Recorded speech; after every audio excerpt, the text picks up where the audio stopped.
en önemli konu bu. Çünkü Kürt sorunu tanımlanırken Kürt sorunu mücadelesini geliştiren Kürt Özgürlük Hareketi'ni Kürt Halk Önderi, yani kurucu önder olarak tanımlanan Sayın Bahçeli tarafından. Şimdi Önder Apo burada 52 yıllık mücadeleyi önderlik yapmış, Kürt halkının siyasi olarak temsilini, iradesini temsil eden tüm Kürdistan Özgürlük Hareketi'nin şu anda temel baş temsilcisi, baş müzakerecisi ve önderi konumunda. Şimdi bu kadar belirgin olan, özne olan, tarihi vurgusu yapılan Önder Apo'ya yaklaşım, Önder Apo'nun bu müzakere süreci içerisinde ikinci aşama olarak belirtilen Kürt sorunu çözüme yönelik görüşmeler yapması gerekiyor. Çözüm önerileri sunması gerekiyor. Muhataplarıyla oturması gerekiyor. Fakat nerede oturacak? Nasıl oturacak? Şimdi nasıl özgür tabii şimdi bir hukuksal olarak Önder Apo hala orada kimseyle görüşmeme, herhangi bir açıklama yaptırmama, yani ağırlaştırılmış muhabbetten içeride tutuluyor. Şimdi Önder Apo özgür çalışır ve yaşam koşulları düzeltilmeden, hukuksal olarak bu yasal statü verilmeden hangi temelde devlet görüşüyor? Şimdi devlet heyeti dediler ki biz geçen görüşmede devlet heyeti, geniş bir heyet, İmralı'ya giden heyet, HDP'nin demin ve aynı şekilde Önder Apo ile görüşülüyor. Şimdi bu kadar görüşme içerisinde yer alırken hangi temelde, hangi statü, hangi yasal temelde görüşülüyor? Hiçbir yasal statüsü yok. Bu görüşmelerde ele alınan konular çözüme yönelik geliştirilebilecek, Önder Apo baş müzakereci olması, onun yasal olarak bir statü verilmeden görüşmeler yasal olmayan, çünkü Kürt halkı şu anda yasal değil, yasa içerisine çekilmemiş, terörize ediliyor, sürekli kriminalize ediliyor. Önder Apo'ya yönelik açıklamalarda hala Önder Apo'nun herhangi bir rolü, misyonu, onun hukuksal olarak tanımlaması yapılmamış. Şimdi baş müzakereci, Kürt halkının önderi, Önder Apo hala bir muhatap olarak kabul edilip ona yasal bir statü verilmiyorsa Kürt halkına ne verilecek? Kürt halkının statüsü nasıl olacak? Kürt Özgürlük Hareketi'nin bu kadar büyük bir hacme sahip olan, nicel ve nitel olarak dünyanın her tarafında örgütlendirilmiş büyük bir güç var. Şimdi bu güçle otururken bu güç silahlı mücadeleye tamam şu anda demiş stratejik olarak biz son veriyoruz ama siyasal, demokratik mücadele stratejik alanı açılmadan ve bu kadar güç hala var. Kürdistan dağlarında var, içeride var, dışarıda var. Dünyanın her tarafında büyük bir güç hala yasal olarak kabul edilmeyen, terörize edilen bir güç var ve bunun baş müzakerecisi de Önder Apo. Önder Apo'nun kaldığı ve Önder Apo'nun kendisi ve yapılan mücadele ilişkin bir tanımlama yapılması gerekiyor. Hukuksal olarak, yasal olarak. Şimdi hala bu konuda açıklama yok. Madem görüşme yapılıyor, bu kadar İmralı'ya heyetler niye gönderiyorsunuz? Siz kimle görüştürüyorsunuz? Önder Apo. Önder Apo kim? Neyi temsil ediyor? Yasal olarak siz yasal olmayan işleri yürütüyorsunuz. Hukuksal olmayan işleri yürütüyorsunuz. Bir komisyon giderken gidelim gitmeyelim bu heyet içerisinde işte bu hukuksal değil. O zaman hukuksal bir tanıma ulaştırın. Önder Apo artık orada çıkmalı. Çünkü Kürt sorunu barışçıl, diyalog temelinde son şanstır Önder Apo. Önder Apo diyor ki ben bunu siyasi temelde, barışçıl, demokratik temelde çözmek istiyorum. Şimdi Önder Apo bu son şanstır Türkiye açısından. Bundan sonra kimse öyle demeyecektir. Her tarafta savaş var, kan var, gözyaşı var, bir sürü fırsatlar var. Her tarafta artık diyor ne varsa, ne oluyorsa olsun deniliyor. Gördük yani hiçbir devlet ayakta kalamıyor. Orta Doğu'da dizayn var. Şimdi baş müzakereci varken Önder Apo barışçıl, demokratik temelde çözeceğim derken pozitif temelde çözeceğim temennisinde bulunurken bu konuda niye yol açılmıyor? Niye Önder Apo tanımlanmıyor? Ayşegül Doğan da diyor ki eğer bu sağlanırsa diyor süreç de hızlanır diyor. Yani korkulardan arınmak gerekir, geçmişin korkularından uzaklaşmak gerekir.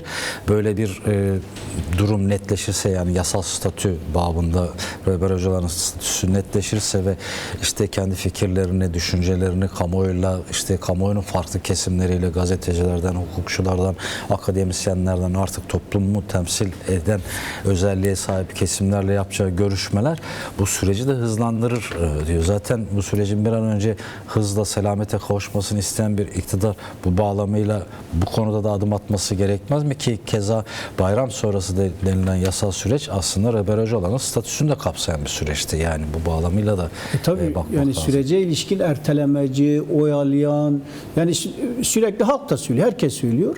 Şimdi böyle oyalama taktikleri diğerleri boşa gitti.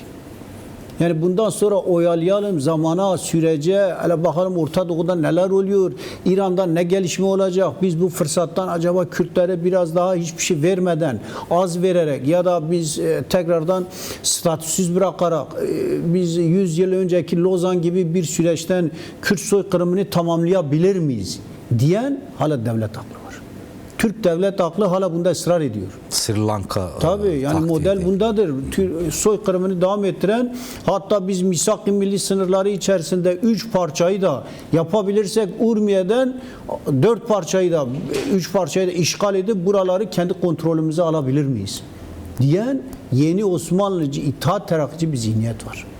Ermenilerine yaptıklarının aynısını yapabilirlerse, fırsat bulurlarsa yine yapmaya çalışacaklar. Hiç bundan vazgeçmeyen bir zihniyet var, onu görmek lazım. Bu norm dışı devletlerin Yani norm ve norm içi artık ikisi bir olmuş. Aslında çok böyle bir tam ayrımı yapılmaya çalışılıyor ama şu anda kim kimdir belli değil. Evet. Yani şu anda böyle bir bakıyorsun ki Bahçeli biraz norm içiydi. Erteleyelim, oyalayalım, Kürtleri kandıralım gibi söylem. Biraz sıkışınca, biraz hareket, Önder Apo müzakere içerisinde böyle olmaz artık. Netleşelim. Kimse kabul etmiyor.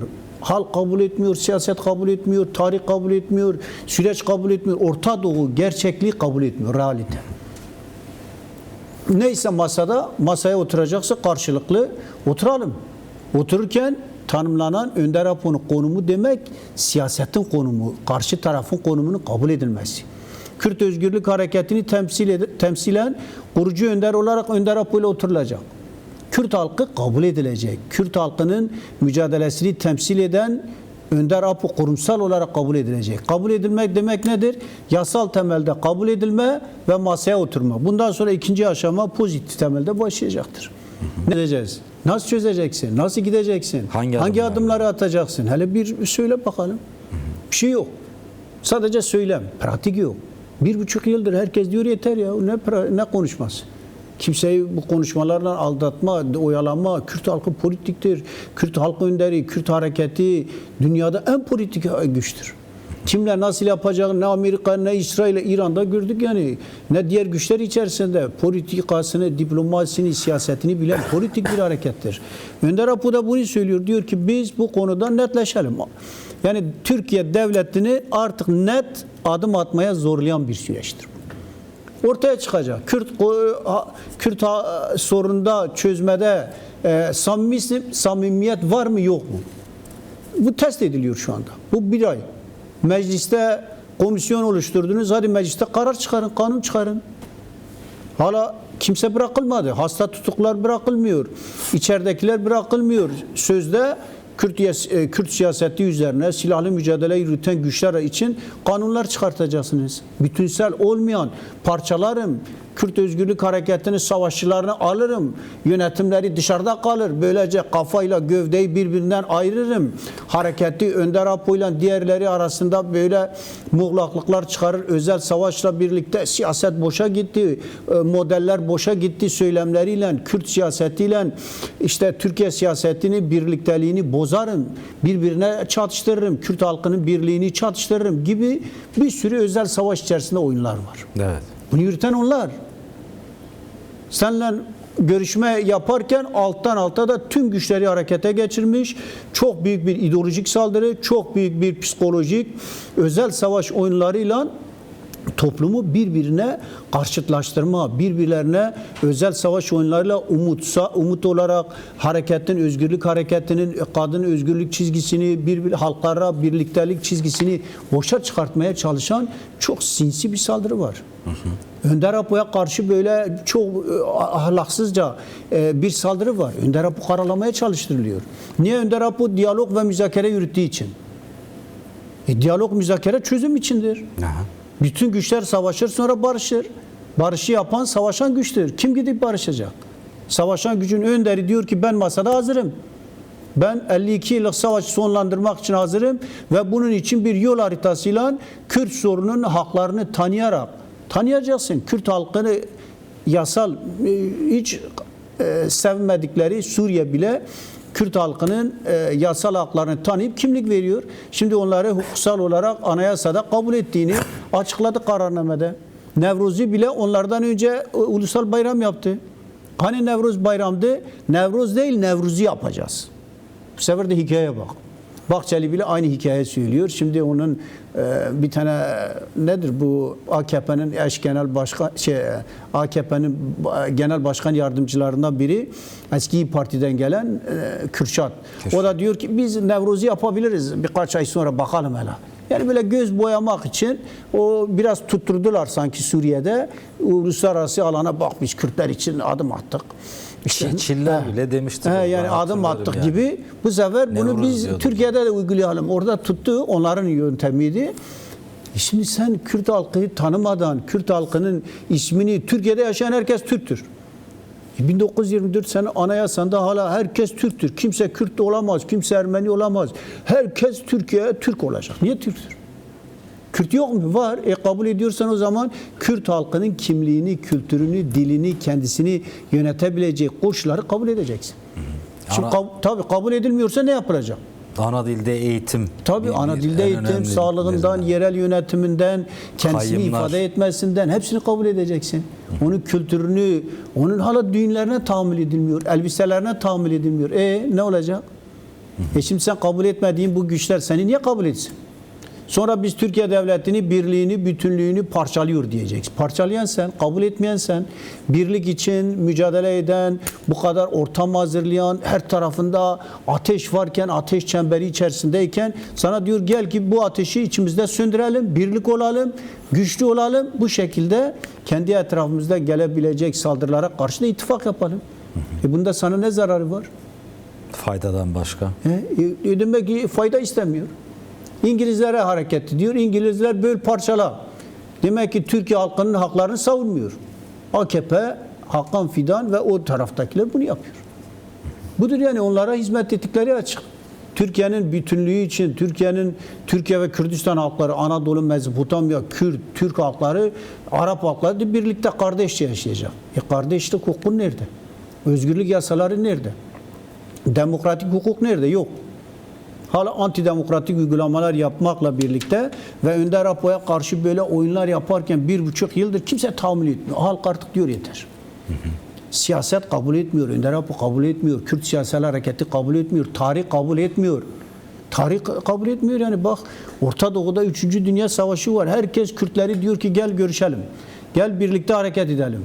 Bütün güçler söylüyor. ABD başta ya. ABD'den kaç sefer söyledi. Kürtler çok iyi savaşçıdır. Her yerde iyi savaşçıdır. IŞİD'e karşı da diğerine karşı da ama kendisi için savaşçıdır. Gerektiği zaman savaşır ama niye boş yere savaşsın, kan döksün? Diyor ki gel barış içinde kan dökmeden sorunu çözelim. Son fırsat Önder Apo. Buna rağmen hala böyle yol açmayan, böyle eveleyen, geveleyen, Kürt Mehmet nöbette gibi Kürt halkını böyle kullanmaya çalışan, oyalamaya çalışan siyasetin sonu geldi. Bu ay yeter denmeli. Adım atma.